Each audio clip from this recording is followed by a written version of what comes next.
Hello welcome to Geetika Bhaskaram.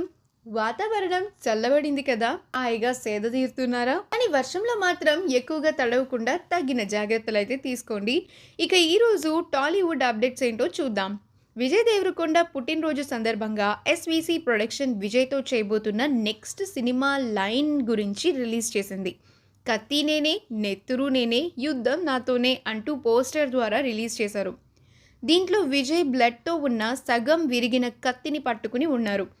ఈ కత్తిని చూస్తే నాకు అరవింద సమేతలో ఎన్టీఆర్ గారు గుర్తొచ్చారు. ఆ మొండి కత్తి వైబ్స్ కూడా గుర్తొచ్చాయి. ఫైనల్గా విజయ్ తన స్ట్రెంగ్త్ అయిన మాస్ జాన్రాలోకి వచ్చారేమో అనిపిస్తోంది. Happy birthday to Vijay Deverakonda from Geethika Bhaskaram team. ఇక రామ్ చరణ్ గారు ఇంకా శంకర్ గారి కాంబినేషన్లో వస్తున్న most awaited movie game changer మళ్ళీ వాయిదా పడిపోయిందండి.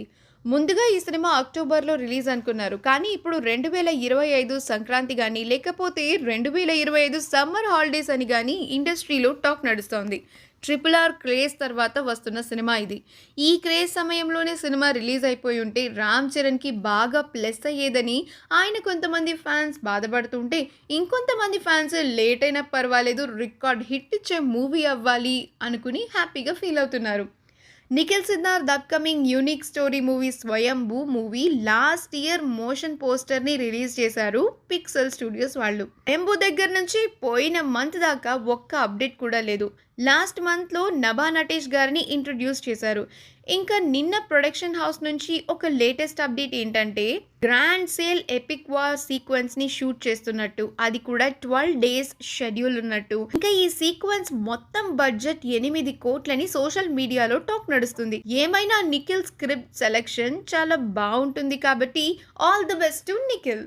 సూపర్ హిట్ మూవీ ఇస్మార్ట్ శంకర్కి సీక్వెల్గా వస్తున్న double iSmart last year announce చేశారు.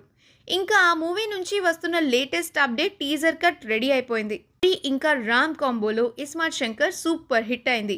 ఈ సీక్వెల్ హైప్ కూడా బాగుంది. టీజర్ కట్ అయితే సూపర్గా ఉందని సోషల్ మీడియాలో సమాచారం. చూద్దాం ఈసారి ఇంకెంత మాస్ ఉంటుందో ఈ టీజర్లో. ఆంధ్రప్రదేశ్ పాలిటిక్స్లో హీట్ పెంచడానికి నారా రోహిత్ నటించిన ప్రతినిధి 2 రిలీజ్ ట్రైలర్ని నిన్న యూట్యూబ్లో రిలీజ్ చేశారు. ట్రైలర్ చూసిన తర్వాత ఎలక్షన్స్కి కావాల్సిన హీట్ ఇంకా కాంట్రవర్సీ ఇందులో బాగా ఉందనిపించింది. ఈ మూవీ మే 10వ తారీఖున థియేటర్స్లో రిలీజ్ అవుతోంది. రిలీజ్ అయిన తర్వాత ఇంకెన్ని కాంట్రవర్సీస్ క్రియేట్ అవుతాయో చూడాలి. మీకు ఈ అప్డేట్స్లో బాగా నచ్చిన, మీరు కోరుకుంటూ వెయిట్ చేస్తున్న అప్డేట్ ఏంటో కామెంట్లో మెన్షన్ చేయడం మాత్రం మర్చిపోకండి. మరొక మంచి వీడియోతో మళ్ళీ కలుసుకుందాం. Have a great time and please subscribe చేయండి.